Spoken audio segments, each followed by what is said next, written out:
Quick.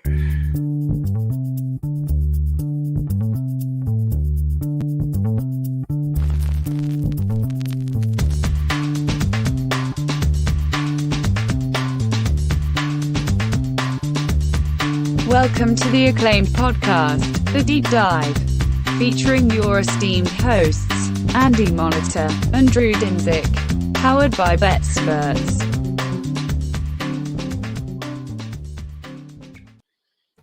Welcome to The Deep Dive. Andy, Merry Christmas. It's good. This is good. Hope your Christmas was merry. Very solid day of football for me from a financial standpoint. So I am in a much better mood than when we typically do these podcasts in the year 2021, where I am just dreading even talking about the state of my bankroll. There's been a handful of weeks that I have been in a positive mood, but this one is definitely among the more positive. On top of the Bills getting the win, that was my biggest position, and ended up being my biggest position of the week. I needed that for futures. For futures, a little. Dude. Not just futures in the AFC East, but futures like Coach of the Year market, and playoffs. How can you give riddle me this, Drew? How can you give someone Coach of the Year if they don't even have a plan, a clue, any idea at this point? If they're not even looking ahead to next week as far as New Year's resolutions. I mean, that disqualified him in the moment when I heard that. It's like, you don't already have your New Year's resolution figured out, and we're supposed to give you Coach of the Year? We're obviously talking about the Belichick press conference. That was bizarre. He could not come up with an answer for his New Year's resolution. Maybe next week. Because I think what he was implying was he doesn't make his resolutions until it's actually the new year. That's fair. But either way, that was a good game, a good outcome, good result. Overall, it was a wild week of football. The COVID stuff continues to be absolutely insane. The teams that are getting through this and getting past it, and it's not impacting their playoff, their playoff chances are going to be the teams you should circle. What a nightmare for everything involved with the sport. Like betting. Betting. Fantasy football still drives so much football, and the fact that the playoffs have just gotten utterly fucked in the ass is hysterical to me. I'm in the consolation bracket. Anyway. Yeah. I'm in 3 leagues. I'm in the consolation bracket in all 3. I didn't do very well. I didn't pay attention. I don't care. I like playing it. I like going to the draft. I enjoy that part, and that's about it. That's why I should do more best ball. I like the draft. But the looking at lineups, like I look to set my lineups before Thursday, and I'm like, well, shit, I don't know. Like, I'm just going to check to see if I have any players that go today. And then Saturday I did the same thing. It's like I had one team that has Hill, Kelsey, and McLaurin. And it's like, well, all these guys are out for COVID or injuries. Like, I don't know. Like, I guess I'll just wait till tomorrow. I don't have any Saturday players, and then I was just like, it's such a stupid random nonsense, and this COVID stuff made it even worse. The guys who do DFS every week, trying to put lineups in, like imagine the guys who do many lineups, many iterations, like the late swaps you had to do for stuff. I mean, Kelsey was trending like he might play, and then he didn't. It didn't matter, apparently. Tyreek was clearly trending in, and then he had no impact. No, there was massive swings. Nightmare to be doing anything in the sport right now. In our league, where we're playing mostly for pride, and I had the 1 seed. No big deal. Just went into the playoffs as the 1 seed. I pulled the El switcheroo. I benched Gibson because I hate when you hear optimistic he'll be available. That's never what you want to hear starting running back. And I pulled him for Damian Harris, who scored 3 touchdowns. So that's how stupid fantasy football is, which is why you should gamble and lose lots of money that way instead of on fantasy football. So let's break down this card. Let's go. Let's start with Thursday. I want to revisit real quickly for the people who were not part of the live casts, the Niners Titans, which was an insane outcome. Titans absolutely just roll them up in the second half of that game.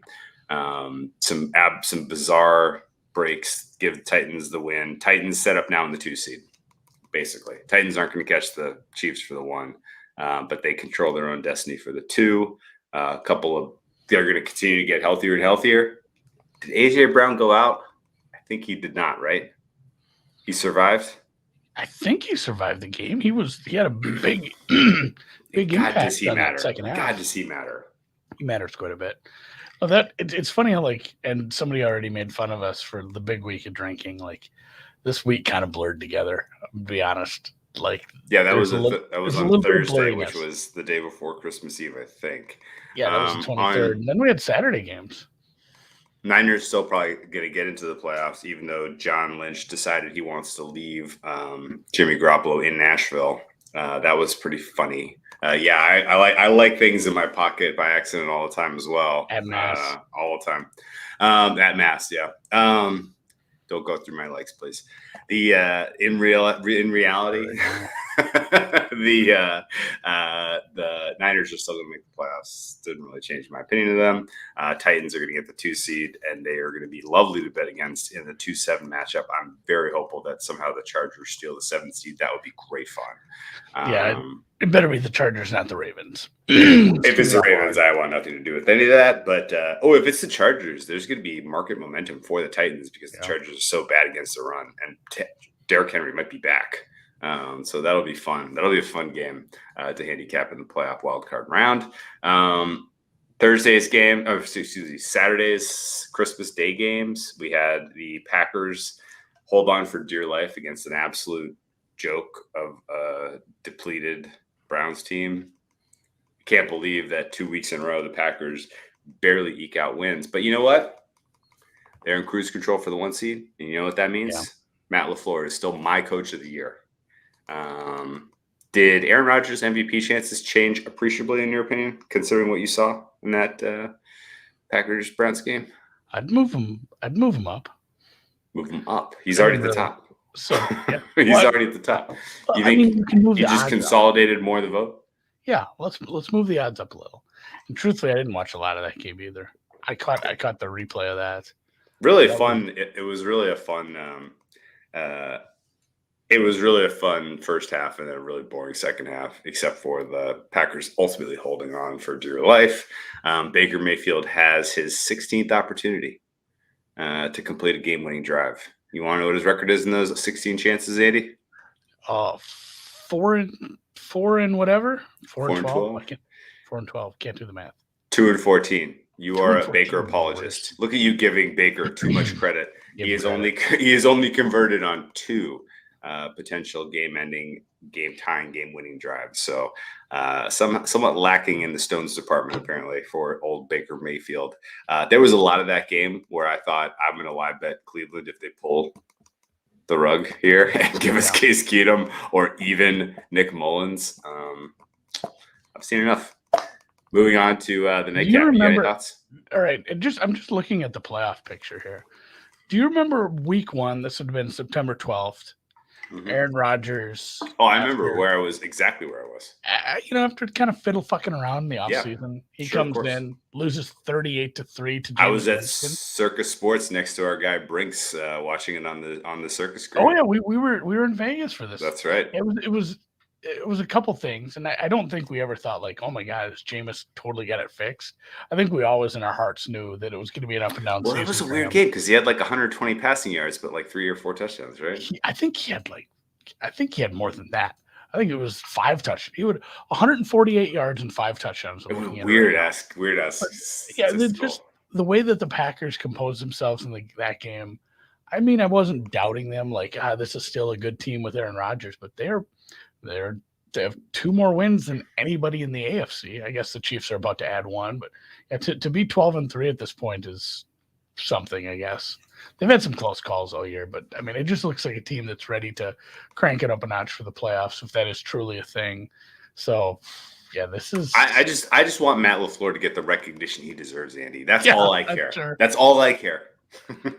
I still think Art Smith needs a little give him a little peek, but I'm much more interested in seeing Matt LaFleur than Art Smith at this point. Believe me. Talking earlier in the week too, like the Niners man, with what the Cardinals did, and really what the Rams might have been in that game, that was a weird high variance game between the Rams and Vikings, and that one really, despite the score, could have gone either way based on a few just little things here and there.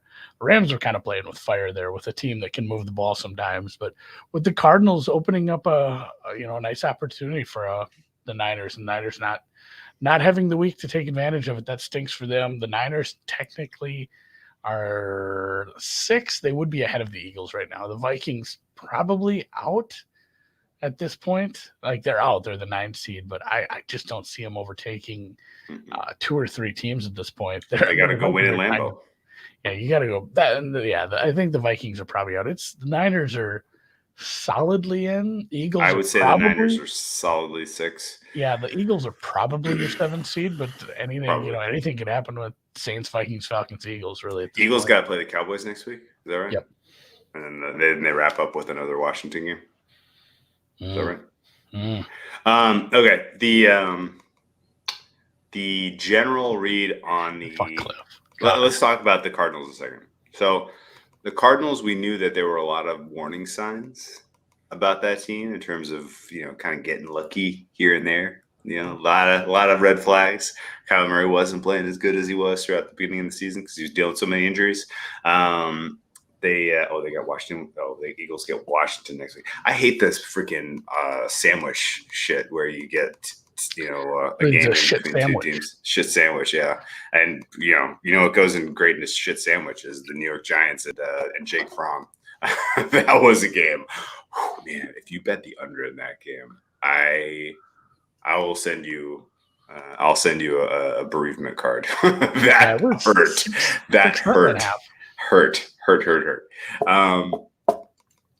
Yeah. Cardinals, unfortunately, I don't think we're going to get our playoff fade like we would hope. They are not going to win the NFC West, it turns out. I had some Rams. I did not peaks too early. I did not catch a Rams price. I did not catch the best of that price at all.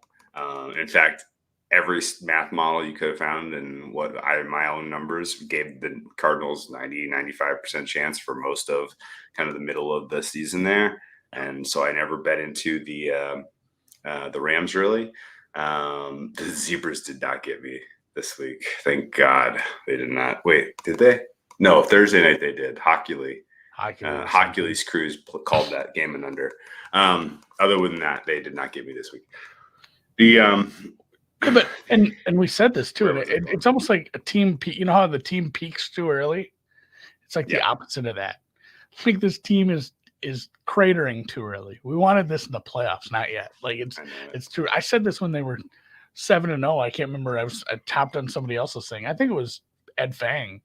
We were talking about the Cardinals because it was like right when they were 7-0, and I said, kind of want to bet against this team in the playoffs, even if they're at home. And now I might not even get the benefit of getting them as You're probably not going to get that. Yeah, that stinks. They are no longer your NFC. Their chances to win the NFC West like that flipped hard and fast. And now, if you are looking back in hindsight and you are telling me, oh, you should have bet the Rams with me 3 weeks ago when the Rams were head-to-head with the Cardinals. You still needed the Lions to beat them outright, at which point just betting the Lions on the money line would have been much better value for your dollar if you were so sure that the Cardinals were going to fall apart like they have.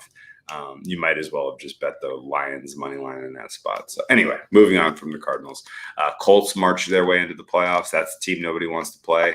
The AFC right now looks pretty clearly like it's going to come down to Chiefs, Bills to me. But the Colts might be spoilers. Yeah, Colts might be spoilers. Depends who the Colts go. If the Colts path goes through KC, I can see them preventing Kansas City from getting to the AFC Championship game. If the Colts path goes through Buffalo, Buffalo better watch their damn ass because that is a brutal matchup for them. But I think Buffalo is going to get lucky with the seeding. I think they're going to fall in the 3 seed, maybe 4. And either way, I think the Colts, they may dodge the Colts, right? Yeah, the Buffalo Bills land in the 3. Do you remember how many points the Colts put up on them? It was about a month ago, and that game wasn't even as close as the score. No, they put up a 40 burger pretty easily. Yeah. What do you think about the Bengals in the playoffs? I think it's a little bit of a tough ask for a young core, despite the amount of poise, the heaping praise we put on him, the receiving core that, this is the game, and congrats to our friend Suma. Not that he needed the CLV, but he bet he bet the Bengals at 2.5 earlier in the week, which was just a beauty of a spot, a honey of a spot, banking on the quarterback news, and I suppose liking it at the same time. But boy, like that was a no-brainer. Apparently, I bet the over banking on the quarterback. Yeah, I know we like the over a lot, and got negative CLV on that one, and it was home by halftime, right? It was. They had 45 points at half. Think so, but yeah, the fact that we've been waiting this for weeks. Like, who was it? The Vikings against the secondary. Was it Vikings, Packers, and I don't know, like 2 or 3 weeks in a row, we said this secondary for the Ravens is just wrecked. Like, this team should put up a bunch of points on them. And then I guess the Packers kind of did eventually and then gave some up with their defense. But, like, this was what we were waiting for to happen. Like, a team to just say, oh, my God, we can just throw on you every down. And we can go deep. We can go mid-range. We can beat you every which way but loose and beat the pants off you. And of course, Burrow set the franchise record for yardage today. And that was, I guess, a long time coming for this Ravens team, who really, for their sake, I hope doesn't end up in the playoffs. It's going to be, just kind of drawing dead with the amount of injuries they've had this year. I have a little bit of Ravens to miss at some big net prices that I wouldn't be super sad to cash. I will not be sad if that's the way that breaks. Yeah. The ideal playoff seeding for me right now in the AFC is Chiefs 1, Tennessee 2, Buffalo 3, Cincy 4, Indy 5, New England 6, Chargers 7. Yeah, that's my ideal 7 teams in the AFC. And yeah, a couple notes on Cincy. If Cincy draws Indy, that's rough. It's rough. It's not a terrible matchup. It'll be in Cincy at least. That's probably a really, really good game. And then if the Dolphins, really high scoring game, that would be a really good one. I would love to see that game. If the Dolphins get it done tomorrow, there'll be a 4-way tie for that 7 seed. The Ravens, I think, have the tiebreaker, but Miami might actually have the tiebreaker there. I'm not going to sit. Miami beat the Ravens head to head. Yeah, I was just going to say, I think right off the bat that they'd have the 8-7 tiebreaker over all 4. So it would be Miami in the 7 spot if they get it done against the Saints tomorrow. But yeah, let's should we run through the games the best we can? Yeah, blow through it. Let's blow through it. But I guess real quick before moving off this one quick point. Before moving off this quick point, let's say, give me 2 predictions, okay? We actually need the 7th seed. I like that it's making this time of year more interesting. Personally, it is. It does create some. And I don't like the buys. The buys make it so top heavy. Yeah. In the playoffs. This is just too top heavy. Price for Indy at Cincy wildcard game, and side that you would lean at that price.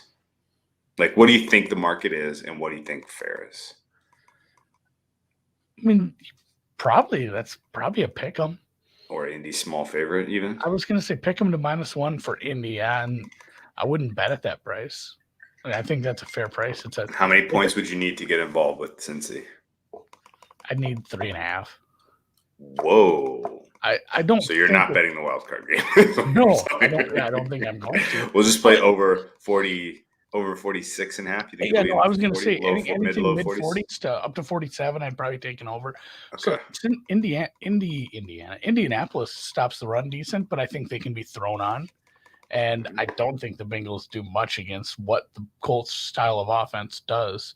I think this is kind of a ping-ping game, and I wouldn't want to bet either team unless I was getting a field goal or better. Yeah, 2 quarterbacks also prone to some boneheaded mistakes. Yeah, no, thanks for a bet on that. Like, it would be just Indy to win the AFC would be no defense. That's the thing. I'm already tied to Indy. T. Higgins is fucking nuclear hot right now. He's kind of good. Nuclear hot right now, and they have other options in Chase and Boyd if you try to double with T. So that's kind of dangerous. I gotta tell you, if there's a team I'm like most people, team you don't want to play, Indianapolis Colt, Jonathan Taylor, and that offense. I'm actually more nervous about Cincinnati about playing them if I'm like a playoff team with a pulse. Joe Burrow is not the kind of guy that I tab for, hey, this rookie, I can't wait to fade it. Or, this inexperienced quarterback, can't wait to fade him in the playoff setting. Like, I'm not really with him, particularly because of the weapons. It's a really good team, that Cincy team. And I know that's some recency bias because they looked unfreaking believable today. And again, like, I don't want Zach Taylor is the problem. Femi's right. Yeah, Femi's right. Zach Taylor's a problem, but at the same time, like, they're succeeding in spite of him. Like, it's so funny too, because in a normal, like, if he was just a neutral coach, he would be your runaway favorite for coach of the year right now. Yeah. The Bengals are going to win the AFC North as, like, they were 23-1 before this. What was the price that Dan told us before? $22.50. Plus $22.50 to win their division. The only, like, true upset division winner is the Bengals. But Zach Taylor's not getting consideration for coach of the year because he's not very good. Well, and that's the problem. So, like, I don't want to dog on Cincy because they've been a good team. They're leading their division. But, yeah, the coaching is really subpar. You need good decision-making in the playoffs. And the defense is good, not great. Like, it's middle of the pack for me on most things. Yeah, so they have a pass rush, though, so they can put away a lead, presumably. Yeah. They've shown that they can put away a lead. To see what Indy was able to do, missing a bunch of offensive linemen, it's like, Christ, is it just scheme and coaching? Is that what makes this team go? And it might be. Sometimes scheme and coaching can get you a long way, especially if you have buy-in. You have buy-in from the replacement players. It's a bad coaching matchup. All right, let's rip. Yeah. I'd love that over. It's a coaching mismatch. You're right. That is true, guys. You guys are correct.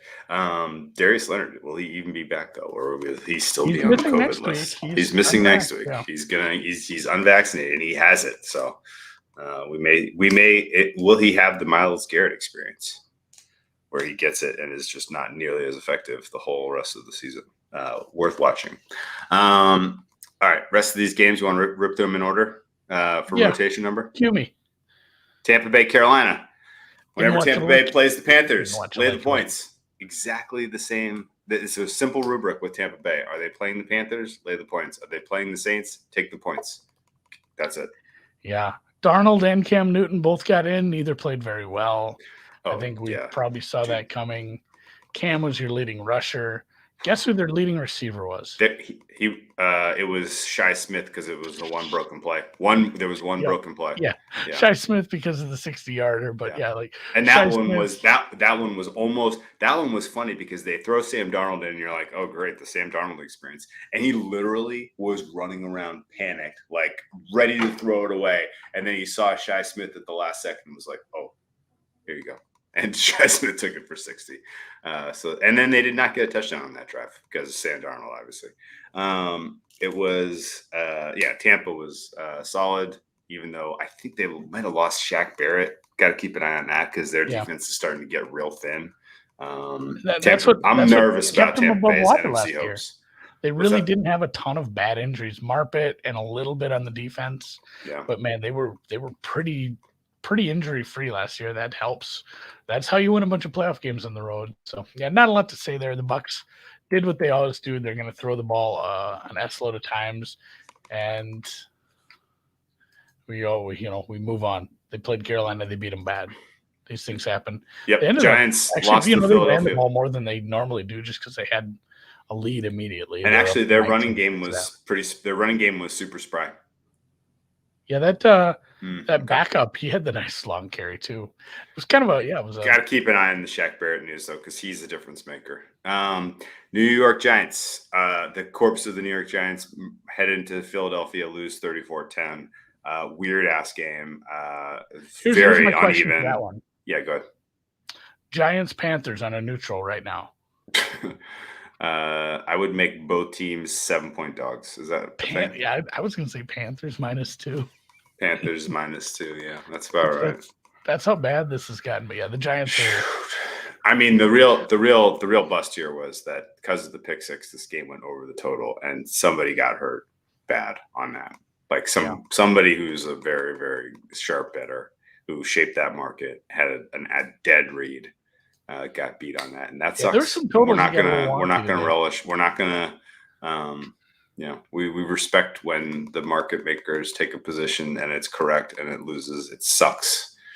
So we will move on to the Chargers, who went into this game as closing 13-point favorites and lost by 12 to the mighty Houston Texans. The Chargers were without a lot of players because of COVID. And apparently, they were probably looking past their opponent a bit. This was a really, really, really bad performance by the Chargers. I don't take much away from this in terms of what to make of them. What's a fair price? What to take away from this. Davis Mills is your number QB2. Is your QB2 from the last draft? He's kind of good. I don't give a shit how many players are out. Guys kind of playing with some confidence. It's embarrassing for everybody else that got drafted in the first round. He's kind of okay. He is. This year has bought him at least 12 years of backup money, if nothing else. This guy's getting signed up. Oh yeah. This year is Gardner Minshew, where he's the backup and people are like, ooh, maybe we should make a move for that guy. We need another guy on the roster. What about Davis Mills? It's he was very competent today. And this game the only good player on the team wasn't out there. Yeah, that's right. I really don't think you can read as much into this as the score, other than the score. No, I mean, it's just the Chargers were missing a bunch of players, and it stinks. Young coach, young quarterback, bad spot, really hurts their playoffs chances, which sucks because I think it's a fun team and they're fully healthy. Atlanta keeps their bleak playoff hopes alive with a goal line interception as they tried to choke that game away to the Detroit Lions. Unbelievable that game was competitive with Tim Boyle running the ship for the Lions. Nothing that the Lions didn't have Swift, didn't have Goff, didn't matter. Amon-Ra St. Brown is good. That guy's got some spirit. He's got some fight. Dan Campbell gets the most out of these guys. Is he the best of the St. Browns? Yes. Of the St. Browns? I think I would say so. Over Equiminius? Yeah. I would take him over Equiminius. And as Dan points out, the Falcons are beating bad teams, but as we've seen, worst 7-8 team in history. You got to beat teams like this. There was a 7 when the Bears were 7-8 last year. I think they finished 7-9. The Bears 7-8 last year were worse. I would have made these Falcons favorites over that Bears team. Yeah, I mean they've only won against bad teams, but you're throwing the corpse of Matt Ryan. Matt Ryan didn't have a bad day. Pants had a nice day. Fire Ice makes a great point. The Falcons pushed their season win total with that win. They have 7. They may ultimately make that total. They got a winnable game. They're not out of the playoffs. Things are. They got to play the Bills and the Saints left, so they probably are. I mean, let's not be crazy. They're not mathematically out. Shit can happen. Weird shit happens every year. All right, let's keep moving. The Baltimore Ravens with Cincinnati Bengals we covered in detail. Sad that the Ravens season has come unraveled so spectacularly. Yeah, just so much. Harbaugh's still getting these guys up, even though this defense is fucking bad. It doesn't matter that they went up against a good opponent this week. That changed. Did the Lions clinch their win total under then? They can only win 4 games, so under 5, under 5.5 are both winners now. Yes. Good job. Yes. Good work. No real other takeaways besides everything we've already talked about with Cincinnati. The Rams-Minnesota game. Ooh. 7-point margin here. I was at my mother's for a Christmas today. I didn't watch a ton of the football in the early window. I caught up the best I could so I could talk about it with you guys. Yeah, go ahead. This game was on the TV, and do you know right now where it stands? MVP candidate Matthew Stafford has he's one interception off the lead for most picks thrown this year. Who has the most? Trevor? There's 4 guys tied. It's Burrow, Herbert, Tannehill, and one other guy. Wow. I think there's 4 people at 14 and he has 13. Yeah, the fact that he turned the ball over that much and the Vikings. And they still won and covered. they still won and got the 3.5. Andy, they were covering the number for almost all 4 quarters. Yeah, and it just felt like, are the Vikings going to win this game? Like, this is the one game where the Vikings don't have this lead that they cough up. It was weird to see them, like, are they going to come from behind and win a game because Stafford keeps bobbling? And then, of course, you see the punt. I think that punt return was kind of the killer. You give up only the second punt return touchdown of the season this year. You could see that one developing right away. I'm like, oh my God, they're going to have the ball at like the 20. And then the last block was just hilarious. Like, oh, he's housing this. So yeah, Andy, real quick. Did the Vikings win the total yardage battle? I mean, there was a punt return touchdown, and they had a bunch of field goals, it felt like. So I'm thinking yes. They did. They won 361 to 356. They gained more yards from scrimmage than the Rams. Did the Vikings win the turnover battle? They only had the one. Did they lose the fumble? I thought they had. They only had the one turnover. It was a red zone pick that was very costly. The pick at the beginning. Yeah, that should have been a touchdown. Really, like the Rams got bailed out there too. Yeah, they That's did. what I'm saying. Like Rams, I don't know if the Rams was a bad lost bet. the turnover battle 3-1. Did the Vikings lose the time of possession battle? With all the interceptions, I'd say they won it. That was a trick question. It was a tie. 30. Each team had the ball for exactly 30 minutes and 0 seconds. That's very rare. That is very rare. That was really why that was a long con. I was going to get to that weird piece of trivia that they each had the ball for exactly. This was a nice one too. We were looking at this. Only three penalties on this game for 25 yards total. I remember seeing a graphic like late in the game where the Vikings got called for a 5-yarder.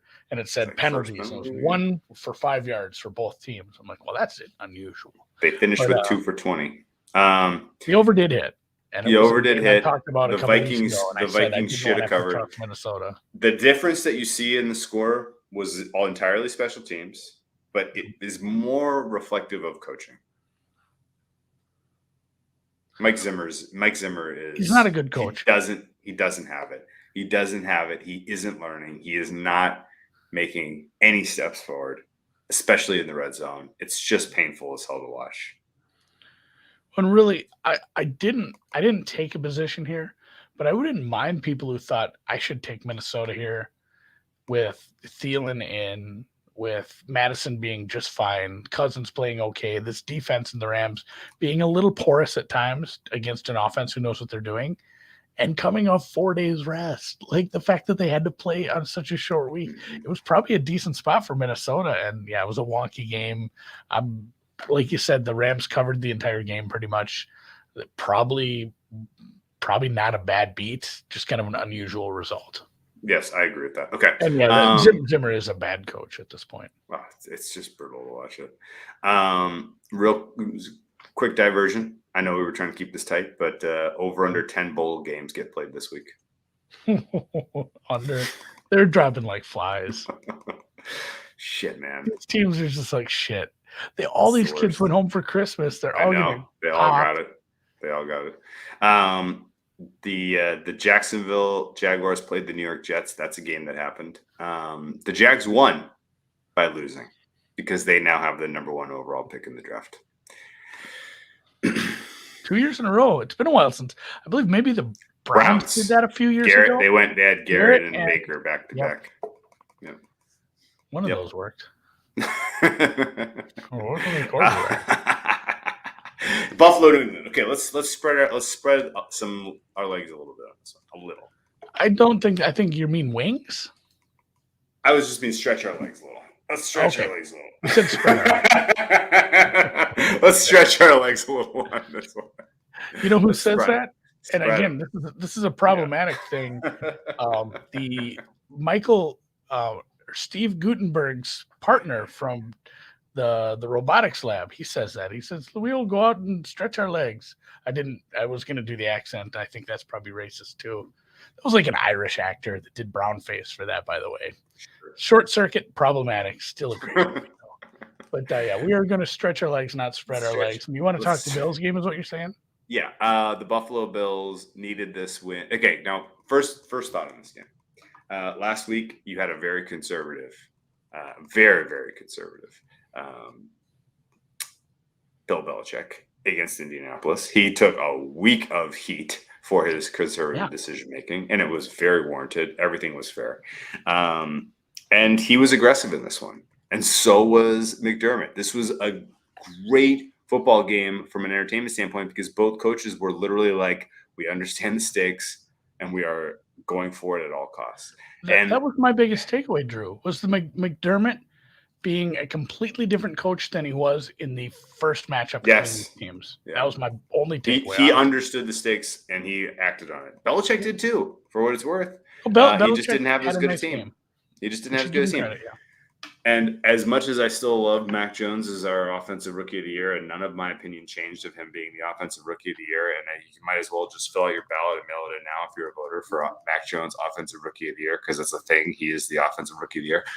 It is worth noting that Josh Allen was incredible in this game. He was unbelievable. He made the kind of plays that I remember seeing Mahomes make that make you stand up off the couch. Not wrong, Giorgio. Hey, Giorgio. He's just asking questions.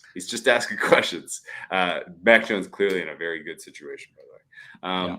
But no, ultimately, the Josh Allen made plays that made you stand up off your couch, and especially on those third downs in the fourth quarter, where it's like they could melt. Like they're on the road, the crowd was hostile, the Patriots were coming on, and it was like they need to convert this badly, and he did it.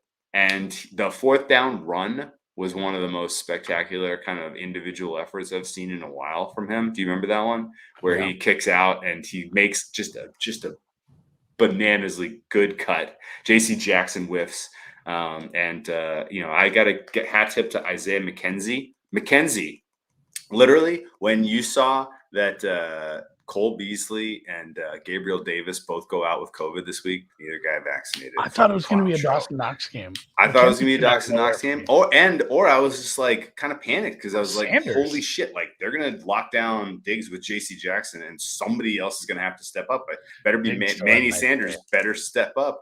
And Manny Sanders did not step up. He dropped it. Fourth down touchdown attempt. Diggs was good, but he was well covered. They defended Diggs well, I thought, in general. But McKenzie stepped up and made a bunch of third down conversions. He made some great plays. But this was the Josh Allen show. And for a lot of this season, I laughed internally about him being potentially the MVP market leader for huge swaths of this season. But you saw it today in terms of what his ceiling is. Yeah, when the stakes are high. Uneven season for him. But Andy, you got to remember, like when it's important. If you're doing it when it's important, you know when else it's important? The next couple weeks and on into January, it's going to be important for him to continue to play at that level. And I think he carries that confidence from today's performance. I think the Bills, if I had to take one team and one team only in the AFC today, I'm going with the Bills just based on what I saw from Josh Allen. And they control their destiny for the AFC East. They just need to, win their final two games. Yeah. Or I think a Patriots loss obviously would help them. But the Bills' last two games, do anybody know who they play? I think they're 14-point favorites against the Falcons, and they will be roughly 21-point favorites against the Jets. Yeah. So the AFC, they're about 5 touchdowns away from 5 touchdown favorite away from getting the AFC. This is a team that lost to the Jaguars, but the way that McDermott has them focused right now, I don't see him dropping one of these. So really, I still want to. Anyone who took Patriots futures early in the season got good numbers. I still think that was a nice grab. Yeah. Good job almost getting there. It's not over yet, but boy, the Bills. You should just bet Mac Jones rookie of the year and you would have been in much better shape. I think anyone who, especially if it was just homer bets, because they were highly correlated, guys. If you were looking at two numbers and 10-1 to win the AFC East or 10-1 for Mac Jones, obviously if they win the AFC East, he's winning rookie of the year. So they were, and there was a path where the Patriots get a wild card spot, or maybe even miss the playoffs, and he's still the offensive rookie of the year. So. Very cool. And the Patriots play the Jaguars and then go to Miami, which at least it's not in the heat. of the late summer Miami. They always do have trouble down there, and it's a rookie quarterback. The 1-1 doesn't seem that unlikely, but still, I think 1-1, the way the playoffs are hashing out, 1-1 gets you to 10-7. Here's the that's a playoff spot here. The Patriots are getting into the playoffs either as the 6 or 7 seed.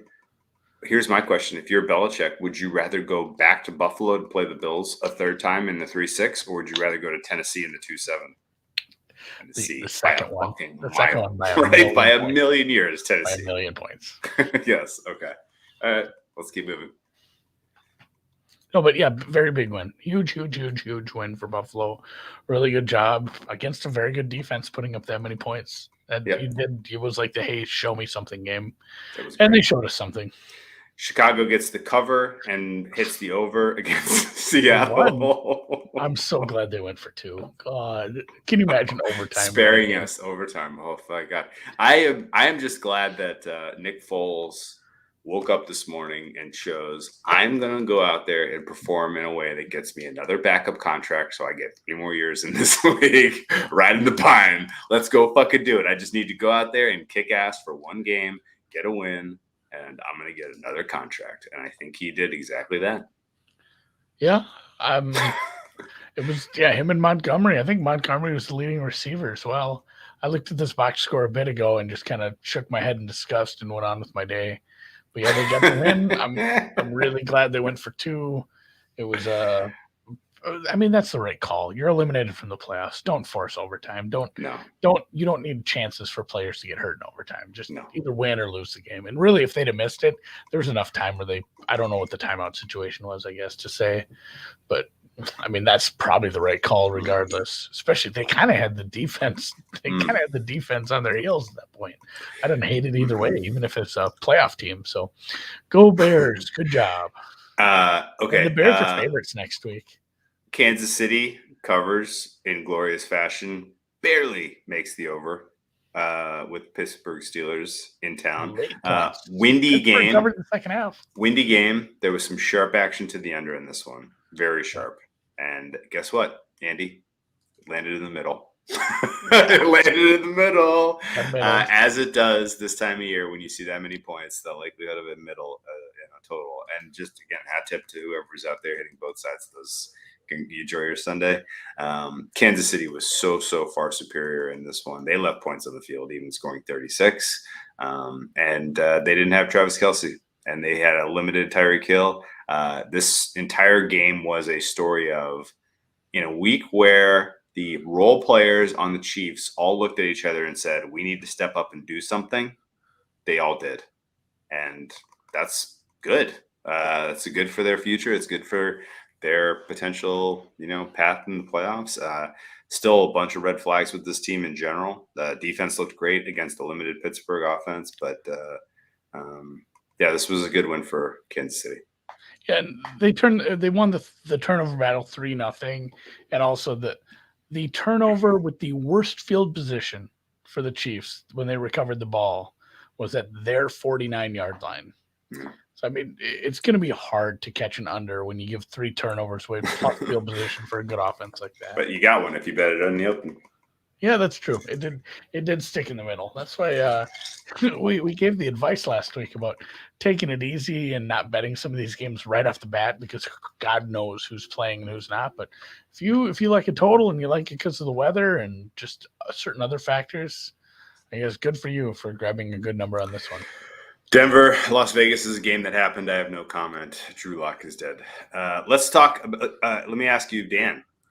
We have a Sunday Night Football game, and our guy Noops is a maestro when it comes to picking up first touchdown winners. Do you know who he has for Sunday Night Football first touchdown score? Well, you know what? FTD.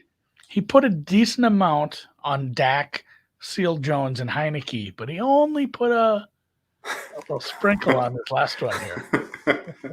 Sprinkle and sprinkle. I like sprinkle that. And sprinkle, yeah. Heineke, Ricky Seals Jones. He loves his quarterbacks. He loves his tight ends. And then, can you tell me what Sprinkle's first name is? Jeremy. Jeremy Sprinkle. Jeremy Sprinkle. Jeremy Sprinkle. It's the great Jeremy Sprinkle. Jeremy Sprinkle. A little sprinkle on sprinkle. Sprinkle on sprinkle. Jeremy Sprinkle, is he a special teamer? I guarantee he plays some special teams. Yeah, I mean, a little bit. He plays a little special teams. A little. It is yeah.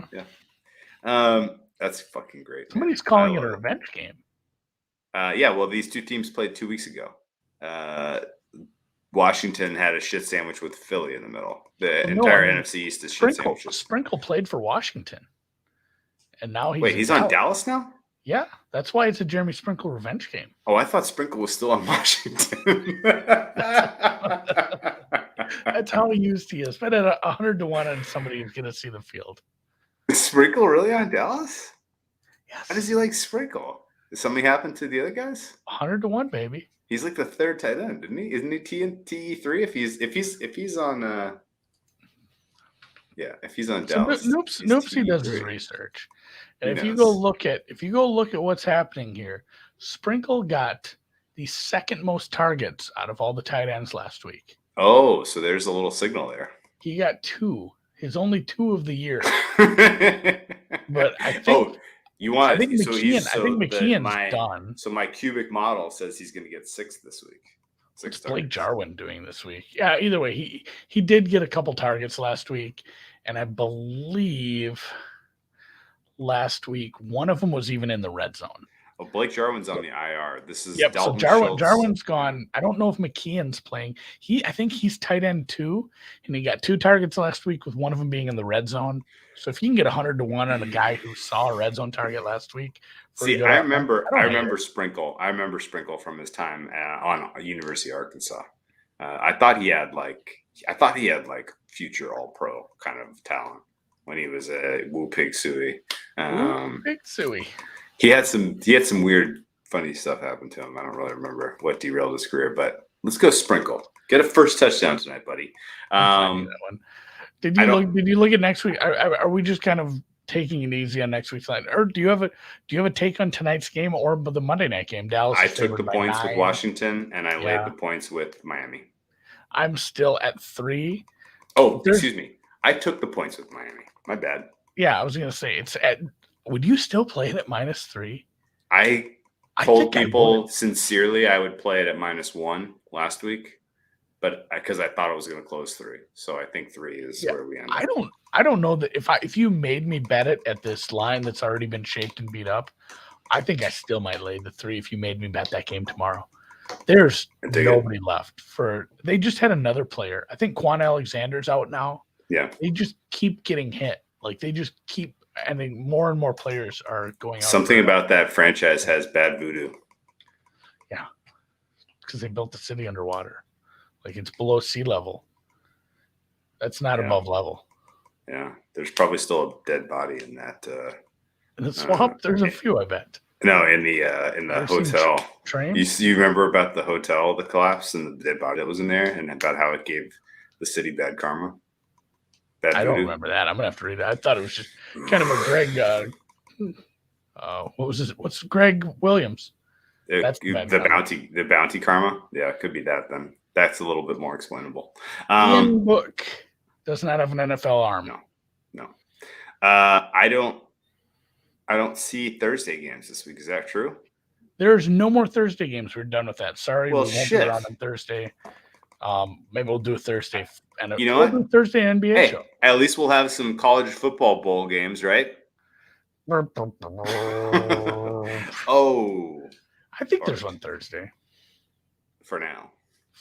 Yeah, that's true. So no Thursday games. Yeah, we're hopping right to after the Miami trouncing, I'm assuming. The next games will be next year, January 2nd, Sunday. No Saturday games next week. Colts favored by 9, hosting the Raiders, total 47. I'm fine with both those numbers. The Bears as a favorite. That's how the Giants season has gone. The Bears are 5.5-point favorites. Total 38. Oh, gross. Ugh. Not sure who's playing quarterback for the Bears next week, but if it is Nicky Foles, that might be a little low. What do you think about Cincinnati at +4, considering Kansas City? There's more to do there, and no one in Cincinnati is going to get COVID. Is there more to do there? I don't know. It's good restaurants. That's about it. I don't know. I mean, obviously enough that some key players got it last week. What if the defense gets it this week? Yeah, I guess. If you want to go down that dusty trail. Miami +4 looks good to me. I'm not going to bet anything tonight, but if you want my opinion on what's going to move, no one's running to the winner to back the Colts or that total. That's both are fair. Mm-hmm. No one's betting Chicago or that total. Those are fair. No one's laying Tampa that number. Somebody might take that over. The Jets are a stupid, squirrely team late sometimes. Over 46 does get bet to the over. I bet that takes some over money. I see a 45.5 at Bet Online. I doubt Buffalo gets bet at 14, but maybe it does. Is that another total that gets bet up? 44.5. It's in Buffalo, so weather's maybe not skip. with the weather that's late in the year. Jags Patriots. I don't think anyone's. Somebody might go to the wall and bet Arizona this week if you're giving them 3.5. If you're going to give Arizona 3.5, I bet you that gets hit. Where are you getting 3.5? Pinnacle right now has 3.5. Really? It's 3 minus 5 at some places. I'm 3.5 right now at Penny. Dallas, excuse me. New Orleans, Carolina, that's fair. That over probably gets bet if there's any positive news about New Orleans quarterback situation. Vikings dogging over in the Vikings game. Ay. Wow. 7. I mean, Green Bay is not covering. They're just not covering right now. Yeah, dogging. Minnesota seems to play them well somehow. That closed Minnesota minus +1 in a couple weeks ago. Yeah. Basically, same strength team. Baltimore Rams 3 is going to get hit. Rams are going to close 4 or better. Yeah, it's 3 minus 20 some places. That's probably a bet. If you can find a 3, there's 2.5s out there. Some places, look around a little bit. You might be able to get Rams minus 2.5 if you want it. No opinion on Detroit, Seattle. Good Lord. Houston, San Francisco. No opinion. Denver Chargers. Chargers probably get bet. They're going to get a bunch of guys back. That's going to move that to 6, but they are not worthy of favorite status to that degree over anyone. What do you think of Teddy right now? Is he coming back at all this year?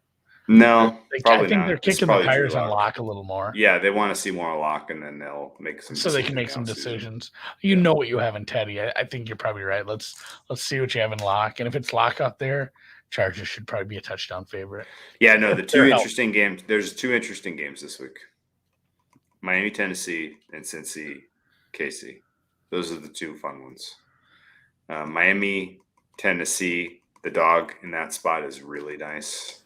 Tennessee obviously has a huge amount of rest. Miami's coming off a short week. This is a widowmaker spot for Miami. But the dog, if you're going to get 4, tough to pass Miami in that spot. And then, like I said, the dog with Cincinnati against Kansas City looks interesting. Otherwise, I think a lot of these chalky teams are going to probably fight. Yeah, I want to see what the weather's like in Cincy as well, Patrick. I think that total could be a titch low for a couple teams that are that's a great point, actually. Clicking a little on offense right now. That could, if the weather looks good, that could close on the other side of 50. That's 50 and a half-ish. Point, and yes, this is the case almost every week now with a very wily ass team. Yeah, they probably get Goff back too. Is there going to be weather in Seattle? Is there potential for wet hand, tiny hand, wet hand Goff not doing well? There could be some rain. Bitch pigeons. The Rain City bitch pigeons. Also, like the fact that the Seahawks lost outright to the Bears today, they probably do something stupid like really, really dig in and give you an honest effort next week for no fucking reason at all. Which is annoying. Yes, right. Take your whipping and go home. Yeah. All right, let's wrap it up. Let's go watch this game tonight, and we'll answer some ATP Cup questions at halftime of the Sunday Night Football game. This is fair too. UConn's Tim Boyle is no stranger to weather. Connecticut weather. You know what they say about Connecticut weather? I don't know. I have no idea. The It's 600 people Connecticut, up the there Constitution enjoying State it. or something. It has No, a terrible it's name. the Nutmeg State. The Nutmeg State. The Nutmeg, State. like you put on your drink. With that, Dude, I have been Full circle. microplaning nutmeg all weekend. My I'm wife gonna make a nog right could now. not I'm gonna handle nutmeg the right on full top. strength Brandy Alexander. I had to put twice the cream, twice the creme de cacao in, and then it's just like, all right, this is a chocolate milkshake with enjoy it. And she was like, I couldn't drink these all night, but these are good. So Yeah, kudos to me. All right, Catch you at halftime. Thanks for Wrap it. joining. wrap Thanks for it up. Hit some thumbs up. Yeah, thank you, guys. Do you think the Chiefs, if they lose this game, are they in danger of slipping out of the 1 seed? Can the Bills steal the 1 seed right now? Tennessee can. Tennessee can, but not the Bills.